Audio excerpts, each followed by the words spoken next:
Bien le bonjour. Aujourd'hui, je vais te parler d'un sujet qui est crucial pour ta santé mentale. Il s'agit du travail d'introspection. Cette thématique m'est venue parce qu'au-delà d'être un thème omniprésent dans nos vies, elle découle surtout d'un constat que j'ai fait de la vie de tous les jours, mais aussi des réseaux sociaux. Il ne se passe pas une journée où j'entends, où je vois une personne mettre en avant le, entre guillemets, mauvais comportement d'une personne. Et l'on ne va pas se mentir que c'est rarement, entre guillemets, «le bon comportement» qui, lui, va être mis en avant. Quand je parle de bon et de mauvais, je mets des guillemets parce qu'en fait, c'est selon les croyances de la personne qui va commenter. Et sincèrement, ça m'interroge sur le fait de savoir comment peut-on prôner le bien-être et l'empathie quand on commente constamment le comportement des autres et qu'on analyse très peu, voire pas du tout, notre propre comportement. Et même si c'est en contradiction avec le titre de ce podcast, je t'invite vraiment à prendre ce moment pour mieux comprendre l'importance de l'introspection et à comprendre d'où vient notre envie de juger. Sur ce, commençons par le jugement des autres. Pour ça, je t'invite à faire une petite expérience toute simple. C'est de prendre ton portable, d'ouvrir les réseaux sociaux et je te parie qu'en moins de 5 minutes, tu vas trouver une publication, un réel, une story où une personne juge le comportement d'une autre personne. Ou toi-même, tu vas peut-être rapidement te permettre de juger le comportement d'une personne selon tes croyances et tes convictions. Alors loin de moi l'envie de te jeter la pierre, parce qu'au fond, on l'a tous déjà fait et on le fait tous. Il faut arrêter à un moment donné de croire qu'on est tous des bons samaritains et que ça nous est clairement jamais arrivé. Typiquement, tu sais, la nouvelle coupe de cheveux de ton ami, la façon dont ce gars s'affiche sur les réseaux sociaux, la manière dont cette fille te regarde, etc., etc. On a tous un exemple à un moment donné de notre vie ou dans notre quotidien où on s'est permis d'émettre un jugement vis-à-vis d'une personne. Et au final, c'est presque devenu banal de devoir juger les autres. Dans une société où l'apparence et la notoriété comptent plus que tout, ça, on ne va pas se le cacher. Et ça ne veut pas dire que le jugement des autres n'existe pas dans les autres sociétés. Il existe partout, mais il est moindre. Concrètement, on est dans une société où tout ce que fait, tout ce que dit notre voisin nous juge important, nous importe, alors que clairement, ça appartient à la vie privée de notre voisin, ça ne nous regarde pas. Et à nouveau, de notre point de vue occidental, les réseaux sociaux permettent à la vie privée de devenir publique. Et on va alors se permettre de donner notre avis sur tout et rien, mais surtout pour rien. Bien souvent, on veut dire notre façon à nous de voir les choses, de penser, d'agir sans se rendre compte que nos mots peuvent fortement impacter la personne visée. Sauf que c'est là où je vais aborder une partie un peu moins sympathique, parce que ça va commencer justement à faire une remise en question peut-être chez toi. Qu'est-ce que ça peut nous faire au final que notre voisin trompe sa femme, que notre amie veut devenir végétarienne ou que cette influenceuse vit sa meilleure vie à Bali? Est-ce que l'on connaît toutes les raisons qui poussent ces personnes à agir ainsi?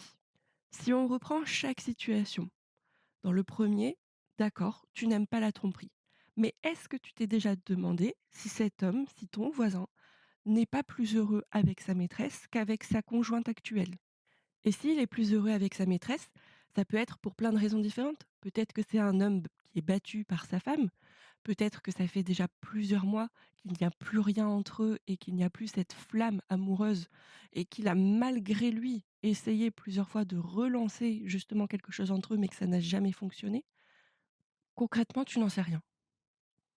Et par rapport à ton amie qui veut devenir végétarienne, est-ce que tu t'es déjà dit que si elle souhaitait adopter ce nouveau mode de vie, ce n'était pas pour un effet de mode, mais parce qu'elle a été témoin de l'exécution d'un animal et ça l'a choquée? Parce que oui, ça nous arrive parfois sur les réseaux sociaux ou même sur internet de manière générale, de tomber sur des photos ou des vidéos d'animal exécuté dans un abattoir. Et est-ce que tu t'es déjà demandé par rapport à cette influenceuse qui vit à Bali, que ça lui faisait du bien, en fait, de partager uniquement les bons moments, les moments qu'elle souhaite sur les réseaux sociaux? Parce que si elle montrait tout le mauvais côté, elle te montrerait justement ce que c'est d'être expatrié, d'être loin de sa famille, d'avoir le mal du pays et de mal comprendre la langue ou les coutumes de ce pays-là en question? Au final, dans les 3 situations, ce sont 3 personnes qui ont délibérément choisi leurs conditions de vie, leurs actions. Ce sont tout simplement leurs choix. Alors pourquoi nous, qui sommes extérieurs à la situation, qui n'avons pas tous les paramètres de la situation en compte, pourquoi on se permettrait de juger? Ça peut paraître très moralisateur, mon discours, mais sache qu'en tout cas, je l'applique aussi moi au quotidien et j'aime le partager aussi à ma famille, à mes amis. Mais la prochaine fois que tu ressens l'envie de juger quelqu'un, essaie plutôt d'adopter son point de vue et de comprendre comment elle en est arrivée à ça. Et pour rappel, adopter le point de vue de l'autre, ce n'est pas y adhérer, mais c'est tout simplement se mettre à sa place pour mieux le comprendre. Et à nouveau, ne crois pas que parce que je fais ce podcast, ça ne m'est jamais arrivé de juger quelqu'un. Si je fais ce podcast, c'est aussi parce qu'au fil des années, je me suis vraiment rendu compte de l'impact que mon jugement pouvait avoir sur les autres et sur moi-même. Et vis-à-vis de ça, j'ai déjà dit et je partage cette idée que la manière dont mes mots impactent les autres, quand ils sont clairs, nets, précis, leur est totalement libre. Par exemple, si je dis à mon mari: «Ce soir, je n'ai pas envie de sortir, je veux rester à la maison et jouer aux jeux vidéo, mais une autre fois, si tu veux, on pourra sortir et profiter ensemble», il est totalement libre de s'énerver parce que j'ai refusé de sortir alors que c'est mon libre droit de vouloir rester chez moi, ou il peut faire preuve de compréhension et accepter le fait de sortir un autre soir. Mais typiquement, dans l'exemple que je vous ai donné, ma réponse est claire, nette, précise, mais je permets aussi à mon mari de prendre conscience qu'il y a une possibilité pour une autre sortie un autre soir. C'est pas un non totalement fermé. S'il y a quelque chose aussi que j'ai appris au fil du temps, c'est à faire la différence entre jugement, remarque et critique. Prenons l'exemple où un ami ne répond pas à tes messages.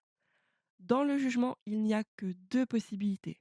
Soit tu as un avis favorable, soit tu as un avis défavorable envers quelque chose ou quelqu'un. Clairement, le jugement vient d'une opinion qui est subjective. Par rapport à la situation où ton ami ne répond pas à tes messages, tu pourrais clairement lui dire: «Je suis sûr que tu m'ignores». Au contraire, quand tu fais une remarque, c'est que tu veux mettre précisément le doigt sur quelque chose. On peut tout simplement l'assimiler à un constat ou à un fait. Tu pourrais dire à ton ami: «Tu n'as pas répondu à mon message». Et au contraire, lorsque tu fais une critique, tu mets en avant à la fois des éléments jugés comme positifs, mais aussi jugés comme négatifs vis-à-vis de cette personne. Dans ce cas-là, il y a un objectif d'amélioration derrière. Toujours dans le même exemple, tu pourrais dire à ton ami: «Je sais que d'habitude tu es quelqu'un de réactif et là j'ai besoin que tu me répondes rapidement». Après, comme on dit, et je suis de nouveau totalement d'accord avec ça, c'est qu'il y a l'art et la manière de dire les choses. Il y a aussi le bon timing. Là, toutes les phrases, par exemple, que je vous ai données, elles sont à prendre dans un contexte précis. Et dans la communication, ce qui est important aussi de prendre en considération, c'est l'aspect verbal, donc tout simplement les mots que nous allons exprimer. Mais il y a aussi tout ce qui va être le non-verbal. Donc là, on va plus être sur le comportement, la conduite de la personne et le paraverbal. Ça va être la tonalité avec laquelle vous allez parler, la vitesse, etc., etc. Là où je veux en venir, c'est que si on analyse bien le jugement, il vient en fait refléter quelque chose de nous-mêmes.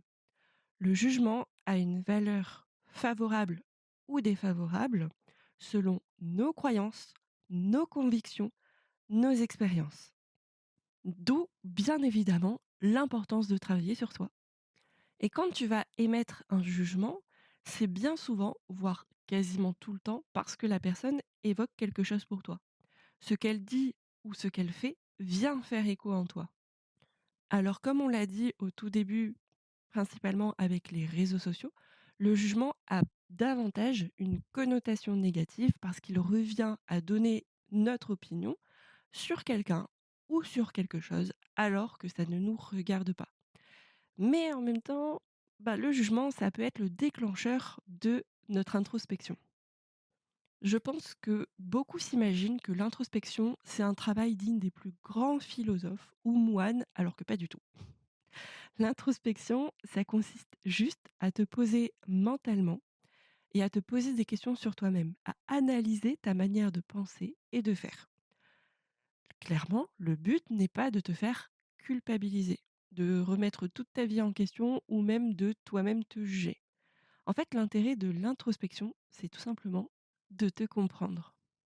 À nouveau, je refais un parallèle avec mon podcast sur les émotions, mais pour moi, c'est vraiment un B à bas, c'est vraiment une base dans le travail sur soi. Donc, je te remets le lien dans le petit i et je t'invite vivement à aller écouter ce podcast. Parce que oui, si tu te poses et que tu fais un travail d'introspection, tu vas te rendre compte que ton jugement est basé sur tes émotions, qui elles-mêmes sont basées sur des sentiments. Et pour ceux qui ont écouté mon podcast et qui savent déjà où je vais en venir, les sentiments sont eux-mêmes basés sur des besoins sociaux. L'exemple le plus simple que nous avons tous vécu une fois dans notre vie, c'est le fait d'être dans une salle remplie d'une centaine de personnes, disons-nous, et pourtant, il n'y en a qu'une seule qui ressort du lot et c'est même pas l'organisateur de la soirée. Cette personne-là, elle est hyper souriante, elle parle beaucoup avec plusieurs personnes différentes. Vraiment, elle dégage une aura de sérénité et en même temps presque de bonheur. Sauf que toi, t'es là, dans un coin, avec ton verre à la main, et tu te dis que cette personne a l'air très égocentrique, très sûre d'elle-même. Elle prend beaucoup d'espace et clairement ça t'énerve. Tu as l'impression qu'elle empiète sur ton territoire, entre guillemets. Pourtant, qu'est-ce que tu fais, toi, pour contrecarrer la situation? Tu ne cherches pas à te mettre en avant comme elle, on est d'accord. Eh ben, c'est dommage, parce que ça te ferait du bien de sourire comme cette personne et de pouvoir échanger avec une multitude de personnes, de faire la connaissance de plein de personnes différentes au cours de la soirée. En fait, tu veux juste te sentir légitime d'être là, tu veux te sentir écouté et potentiellement être apprécié pour ce que tu dis et pour ce que tu dégages.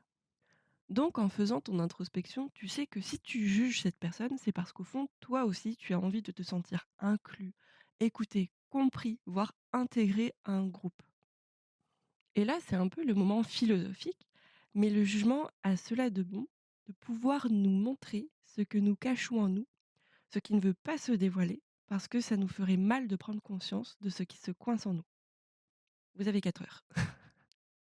Plus sérieusement, cette partie qui se cache en nous, de nouveau, nous l'avons tous. Et si elle se cache, c'est parce que c'est plus facile d'admettre que ce sont les autres qui sont dans le faux que de se dire que c'est quelque chose qui ne fonctionne pas bien chez nous. Je ne sais pas si tu l'as déjà entendu, mais certains, par rapport à cette partie cachée, l'appellent la part d'ombre. Très clairement, je trouve que c'est pour se donner un côté un peu dark ou pour être dans la vague justement du shadow work que l'on retrouve énormément en développement personnel. Selon moi, c'est tout simplement la face cachée de notre personnalité. Pour moi, elle est plus à considérer comme la face cachée de la lune que comme une part d'ombre.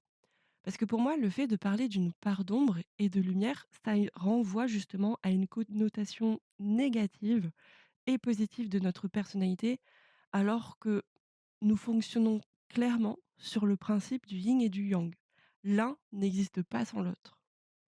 Et par rapport à cette face cachée, elle n'est pas à détruire. Au contraire, c'est la part dévoilée de notre personnalité. Faire un travail d'introspection, c'est aussi comprendre ce principe de dualité qu'il y a chez nous et chez tout le monde. L'équilibre dans notre vie tend à jongler entre ces deux parties. L'une n'a pas à prendre le dessus sur l'autre, sinon on est dans un déséquilibre et c'est là qu'on peut avoir justement des pensées ou des comportements qui sont extrêmes. Dans le cas typique du jugement, ça pourrait être un jugement constant sur tout et sur rien, ou au contraire un comportement de soumission totale. Si on veut justement exprimer cet exemple-là avec des mots plus simples, c'est comme si d'un côté, vous avez quelqu'un qui était extrêmement dans le jugement envers les autres, en mode tout ce que je fais moi est meilleur que les autres, ou au contraire, si vous partez vers un comportement de soumission totale, là vous allez être davantage vers un jugement tourné vers vous-même, en mode: «Tout ce que je fais, tout ce que je dis est nul et archi nul par rapport aux autres». Alors attention, je tiens à signaler que je respecte les moines bouddhistes et que j'affectionne tout particulièrement la religion bouddhiste, mais on idolâtre souvent les moines bouddhistes, justement parce que l'on pense à tort qu'ils n'ont aucune face cachée ou part d'ombre, selon comment tu la nommes, clairement. Mais je t'invite à lire avec toute ton attention possible les livres du Dalai Lama et tu t'en rendras compte que lui-même assume le fait que parfois ses émotions prennent le dessus. Et dans ce cas, il entame un travail d'introspection pour ne pas se laisser submerger par ses émotions.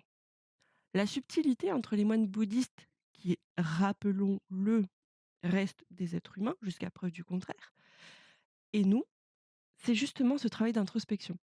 Oui, je suis d'accord avec toi sur le fait que leur quotidien n'a rien à voir avec le nôtre, mais justement, ça peut te permettre de prendre conscience de ce qui est vraiment important pour toi. Est-ce le fait de juger constamment la vie des autres ou de vivre pleinement ta vie à toi? Donc, une fois n'est pas coutume, pour faire ton travail d'introspection, je t'invite à écrire ce que tu vis. D'un point de vue psychologique, le fait d'écrire, ça permet de poser des mots MOTS sur nos mots MAUX. Et c'est super important. Tu prends ainsi de la distance avec ce qui se passe en toi et dans ce cas-là, tu peux l'analyser avec plus d'objectivité. Même si je mets là pour le coup de grosses guillemets par rapport à l'objectivité. Parce que tu auras toujours une part de subjectivité vis-à-vis de ce que tu dis, vis-à-vis de ce que tu penses. Mais cette prise de retrait, cette mise en retrait te permettra justement d'être observateur en plus d'être acteur dans ton travail d'introspection. Donc sur une feuille ou un carnet, tu vas pouvoir noter les différents éléments suivants. La situation où tu as jugé une personne et le jugement que tu as émis. Ce que représente la personne pour toi. Ça peut être justement quelque chose de positif, de négatif, voire les deux. Ce que tu as ressenti comme émotion et comme sentiment. Quelle partie de ma vie, de ma personnalité s'est sentie touchée? Et dernier point, identifie le ou les besoins qui n'ont pas été respectés. Si tu préfères faire un travail sans support papier, tu peux aussi faire des exercices de méditation et de respiration pour analyser ce qui se passe dans ton mental et dans ton corps. Mais dans tous les cas, ne te juge pas. Vraiment, ces deux exercices-là te permettent de prendre du recul vis-à-vis de la situation, vis-à-vis de la personne, et de mieux comprendre ce qui se passe dans ta tête et pourquoi tu réagis de cette manière-là. Attention, ça ne veut pas dire que c'est toi qui es fautif de quoi que ce soit, mais simplement pour mieux te comprendre, mieux comprendre ton comportement et mieux comprendre aussi ta relation aux autres. Et je n'aurai de cesse de le dire, mais je t'invite aussi à te faire suivre par un psychologue parce qu'il ne faut pas croire qu'il faut absolument une pathologie mentale pour aller consulter un psychologue. Pas du tout. Tu peux très bien aller voir un psychologue justement par rapport à un problème que tu as vis-à-vis du jugement des autres, vis-à-vis du regard des autres, par rapport à ta confiance en soi. Bref, tu peux presque aller voir un psychologue pour toutes les raisons possibles, mais qui restent en lien avec la psychologie, bien évidemment. J'espère que ce podcast t'a permis de mieux te comprendre et par conséquent de mieux vivre ta vie. Je pense sincèrement qu'il est indispensable aujourd'hui de faire un travail d'introspection parce que tous les jours nous sommes exposés au jugement et petit à petit nous en sommes dépendants. Donc la prochaine fois que tu as envie de juger quelque chose ou quelqu'un, ne t'exprime pas tout de suite et repense à ce podcast, au travail que tu peux faire et prends du recul pour mieux vivre ta vie, à toi, pas celle du voisin. N'hésite pas à me dire en commentaire ce que tu as pensé de ce podcast. Je prendrai plaisir à te lire et à te répondre. Prends soin de toi et à bientôt.